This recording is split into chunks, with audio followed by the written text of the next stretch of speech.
Time to bring it on with your email questions. And Gordon, this first one comes from Carol, who says, my father had always said to his children that he was going to leave all his property and assets to the church after he dies.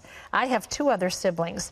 We're all honest and law-abiding. My father was the type of person that you could never do enough to please him.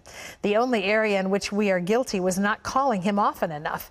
He passed on September 12th of this year. He lived in Oregon and his children live in California.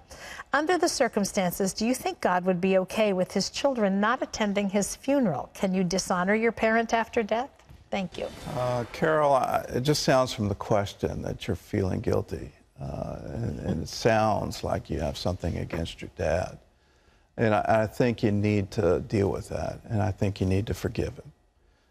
If you're holding against him that you didn't get an inheritance, you need to forgive that. If you're holding that he wasn't ever able to be pleased, that he never told you how proud he was of you, or whatever that offense is, you need to forgive him. And I would recommend, just because of what you've said, that you should go to the funeral, and you should, for your own sake, forgive him. Sometimes parents don't know how to parent. They don't know what they're doing. You can wound people without even realizing it. And let go of that so that you can live, so that you can go on, and so that you can be free. And so if there are things that you're holding, let them go. And here's something for you that I think might be good, that if you do that, could you then ask God, could you be my father now? Could you give me that approval? Can I get that from you? And can I get my self-esteem from you? And then you'll find he'll do that. He'll answer that prayer.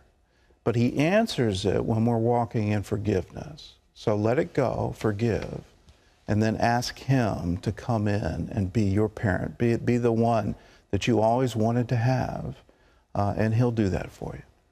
Okay, this is Sherry, who says, my husband's reading a book that teaches that Sunday is a pagan worship day. Are we Christians worshiping on the wrong day? Does it matter? Boy, Sherry, this seems to be cropping up a lot these days.